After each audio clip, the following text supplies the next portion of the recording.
Hi guys, welcome back to another video. Today I will read you a scary story because it's getting close to Halloween. You will like this video, or Hope you guys enjoy the video.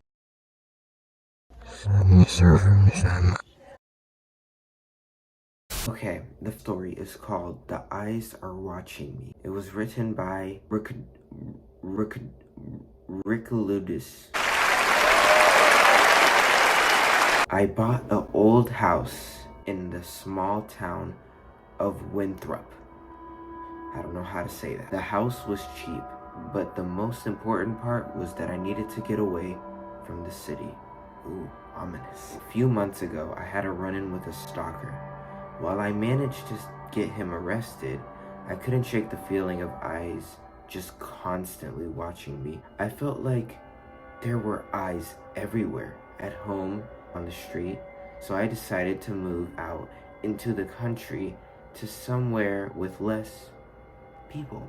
Why did I say that like that? Ew. Just for peace of mind. The house itself was big and somewhat old, but otherwise very welcoming. The agent who introduced me to the house had been... Oh my god, I'm messing up. The agent who introduced me to the house had been required to mention that a serial killer had lived in here. BFFR. What did that spell? B fucking for real. So, you're scared of a stalker, but you know, the thought of a serial killer once living in a house, that doesn't affect you. A serial killer had once lived here in the past. Wow, in the past. Which was why the house was so cheap. However, he and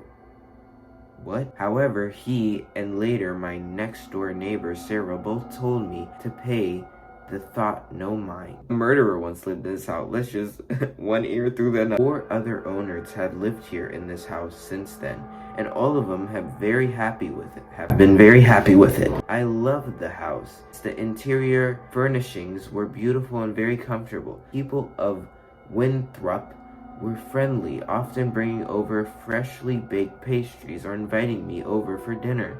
Get-togethers, they would say, were the key to making sure everyone who lived in Winthrop loved it there. After a week, I stopped loving it. The feeling of someone watching returned. That's great. Worse than before. Oh, maybe it's because you're living in a serial killer house. I tried to ignore it, but soon I started losing sleep. Giant bags grew under my eyes, and I began yawning almost as much as I breathed. Child. Anyway, so Sarah was kind enough to let me stay in her house for a few nights. It was during this time that I heard the legend of the Forrest Carter, the serial killer who had lived in my house, also known as the Winthrop Peacock. Dang. It's the worst serial killer name I have ever heard in my life. Extremely severe case of narcissism. Legends say that he couldn't fall asleep if he didn't feel like he was being watched. He was finally arrested for putting up a scarecrow to watch him during the night. Only it wasn't a scarecrow. Cardo had murdered a 17-year-old girl just so her corpse could stare at him. The story gave me shivers, and after I went home, I felt like there were hundreds of pairs of eyes on me just watching me no matter how I turned. Today, however, was the first day that I acted out. I was cooking breakfast when I felt eyes. Instinctively, look at me saying big words. Out of fear, I threw my kitchen knife, which lodged itself into the wall. As I pulled it out, I found myself staring at a pair of eyes, pickling in the Formaldehyde. I've been watching the police peel away the dry walls of my house for hours now. So far, they've found 142 pairs of eyes in little glass jars. The scariest thing is each and every one was staring at me.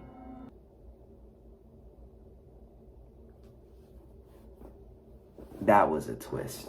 Thank you guys for watching. I hope you enjoyed the video. If you did, hit that like button. I will try to upload a scary story video every Saturday until October 31st. I see you.